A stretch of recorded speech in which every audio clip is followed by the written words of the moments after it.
देखिए, सरकार के जो जो नेतृत्व राज्य और स्तर पर और देश के स्तर पर कर रहे हैं, जिन्होंने कानून बनाया है, वो इस बात को उस समय नहीं देख पाए कि जिनके लिए कानून बनाया जा रहा है, क्या उनसे कोई सलाह ली गई,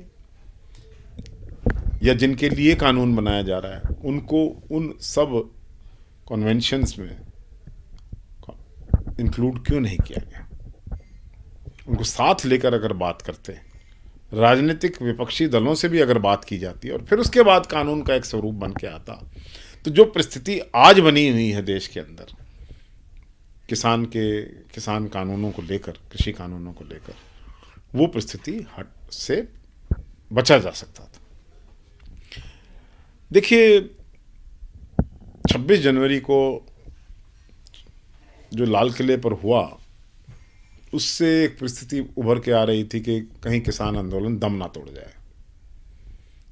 लेकिन जब असलियत सामने आई, और असलियत ये थी कि भारतीय जनता पार्टी और उसके एजेंट और आरएसएस के इशारे पर किसान आंदोलन को बदनाम करने की नीयत से लाल किले का एपिसोड हुआ है। वो लाल किला जिसके दरवाजे हाथी भी नहीं तोड़ सकते हैं, जिसमें सेना तैनात रहती है, जो राष्ट्र की एक स्वतंत्रता का प्रतीक है।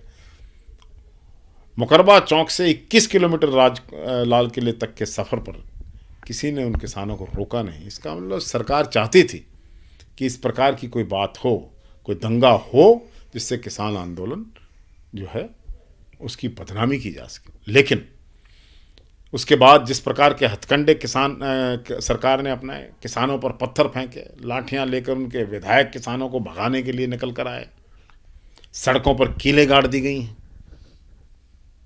मोर्चाबंदी पाकिस्तान और हिंदुस्तान की सीमा की तरह कटीली तारें लगा दी गई, सिर्फ बिजली का करंट छोड़ना बाकी। और तो और पुलिस के जवानों को लोहे की लाठियां किसानों का सिर फोड़ने के लिए दे दी गई। तो सरकार बात क्या करना चाहती, बातचीत का तो माहौल सरकार खराब करना चाहती। लेकिन किसान डटे हैं और दुगने वेग के साथ ये आंदोलन फिर से अपना सर उठा रहा है। दिल्ली की सरहदों पर जमे हुए किसान दिल्ली की सत्ता, देश की सत्ता दरवाजा खटखटाकर अपनी आवाज़ को बुलंद कर रहे हैं, लेकिन इस बहरी सरकार को आवाज़ सुन नहीं रही। देखिए, कश्मीर की परिस्थिति में आज के दिन हरियाणा और ये जिस प्रकार की परिस्थितियां पुलिस ने बना दी, कोई फ़र्क नहीं है। कश्मीर में पत्थरबाजी होती है, हरियाणा में भी हुई, सिंघू बॉर्डर पर हुई, करनाल में हुई, राजौंद में हुई, निसिंग में, कई जगह हुई। सरकार ने कराई, सरकार के इशारे पर सरकार के लोगों ने कराई। कटीले तार लगा दिए गए हैं, बॉर्डर सील्ड हैं, चप्पे चप्पर पुलिस का पहरा है। तो ऐसी परिस्थिति कश्मीर में है, ऐसी परिस्थिति यहाँ पर बनी है।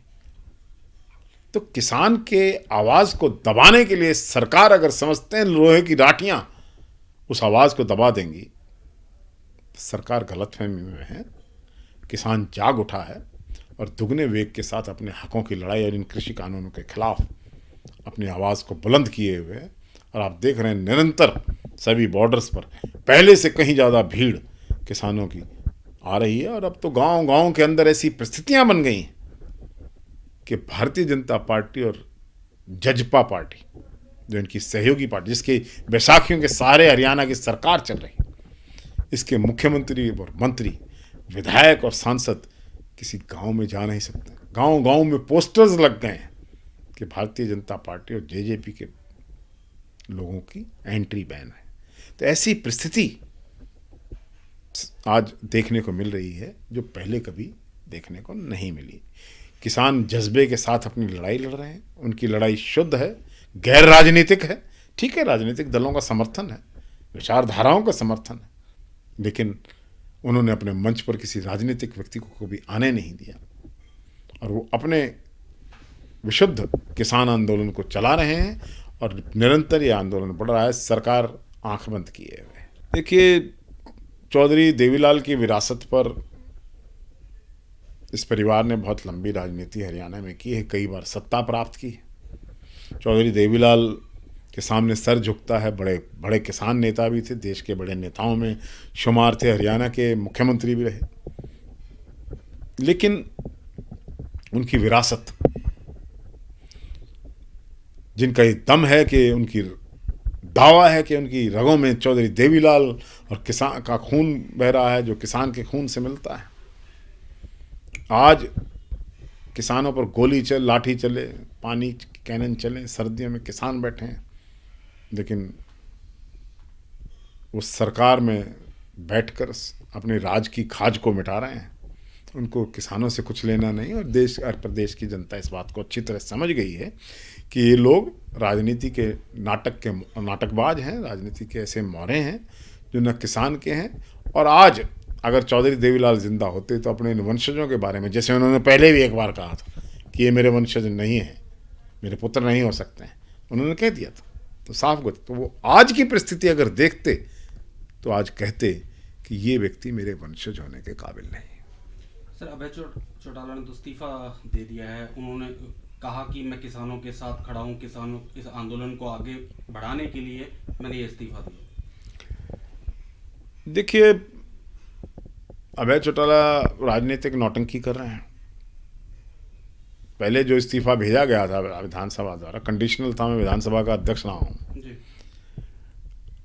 कंडीशनल रेजिग्नेशन ना स्वीकार हुआ करते हैं ना उनका कोई वैल्यू हुआ करता है। और आज अभय चौटाला ने जो कुछ किया है वो भारतीय जनता पार्टी के इशारे पर उनसे मिलके हुआ।